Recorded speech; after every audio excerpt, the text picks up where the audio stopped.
America ने पहले भी भारत पर टैरिफ बढ़ाए हैं, लेकिन अब मामला सिर्फ व्यापार का नहीं बल्कि तेल और जियोपॉलिटिकल का बन चुका है। डोनाल्ड ट्रंप एक ऐसा बिल लेकर के आ रहे हैं जो रूस से तेल खरीदने वाले देशों पर 500% तक टैरिफ लगा सकता है। इस लिस्ट में भारत, चीन, ब्राजील जैसे देश सीधे निशाने पर हैं। तो सवाल यह है, क्या भारत को सस्ता रूसी तेल छोड़ना पड़ेगा और क्या ट्रंप टैरिफ को हथियार बनाकर भारत पर दबाव बढ़ाने वाले हैं? नमस्कार, मैं देवव्रत वाजपेयी। आज बिजनेसनामा में समझेंगे कि सैंक्शनिंग ऑफ रशिया एक्ट 2025 क्या है, भारत कितना फंसा हुआ है और आगे भारत के लिए रास्ता कितना मुश्किल हो सकता है।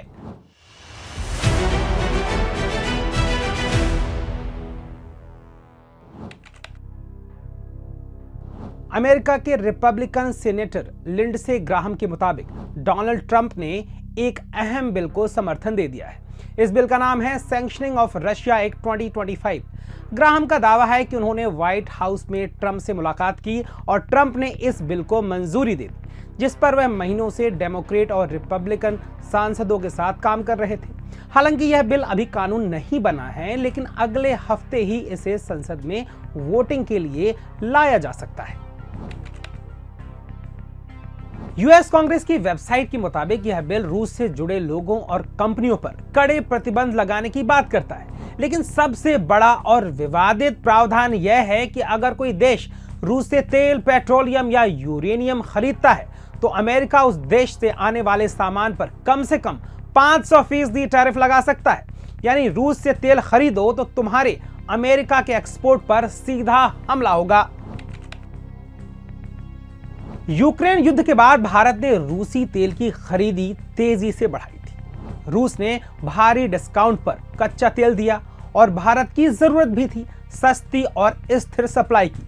नतीजा यह हुआ कि जहां यूक्रेन युद्ध से पहले भारत रूस से 0.2% तेल खरीदता था, वहीं बाद में रूस भारत का सबसे बड़ा तेल सप्लायर बन गया। कई बार रूसी तेल भारत के कुल इंपोर्ट का 35 से 40% तक पहुंच गया था। जनवरी 2025 में ट्रंप की सत्ता में वापसी के बाद अमेरिका ने भारत समेत कई देशों पर दबाव बढ़ाना शुरू किया। अगस्त 2025 में अमेरिका ने रूसी तेल खरीदने के कारण भारत पर 25% अतिरिक्त टैरिफ लगा दिया था। इससे भारत पर कुल अमेरिकी टैरिफ बोझ 50% तक पहुंच गया।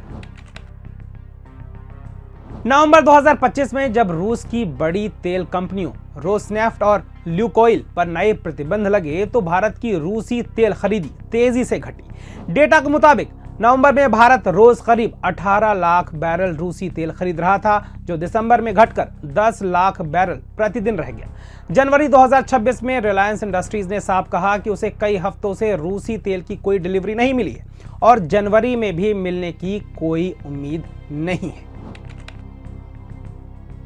4 जनवरी को ट्रंप ने साफ शब्दों में चेतावनी दी। उन्होंने कहा कि अगर भारत ने रूसी तेल खरीदना बंद नहीं किया तो अमेरिका टैरिफ और बढ़ा सकता है।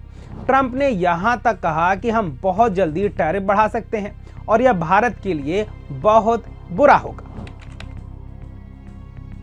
भारत सरकार ने ट्रंप के उस दावे को खारिज कर दिया था जिसमें उन्होंने कहा था कि पीएम मोदी ने उन्हें रूसी तेल न खरीदने का भरोसा दिया है। भारत का साफ कहना है कि उसकी ऊर्जा खरीद राष्ट्रीय हित और कीमतों की मजबूरी पर आधारित है, खासकर तब जब दुनिया में तेल की कीमतें अस्थिर नजर आ रही हैं। अब असली सवाल यही है, क्या अमेरिका टैरिफ के जरिए भारत की ऊर्जा नीति तय करेगा और क्या भारत सस्ता रूसी तेल छोड़कर महंगा विकल्प चुनेगा? यह सिर्फ व्यापार का नहीं बल्कि भारत की ऊर्जा सुरक्षा और रणनीतिक स्वतंत्रता का सवाल है। आपको क्या लगता है, भारत को दबाव में क्या झुक जाना चाहिए या अपने हित पर अड़ा रहना चाहिए? कमेंट में अपनी राय जरूर लिखिए। वीडियो पसंद आया हो तो लाइक करें, शेयर करें और बिजनेस स्टैंडर्ड हिंदी को सब्सक्राइब करना बिल्कुल ना भूलें।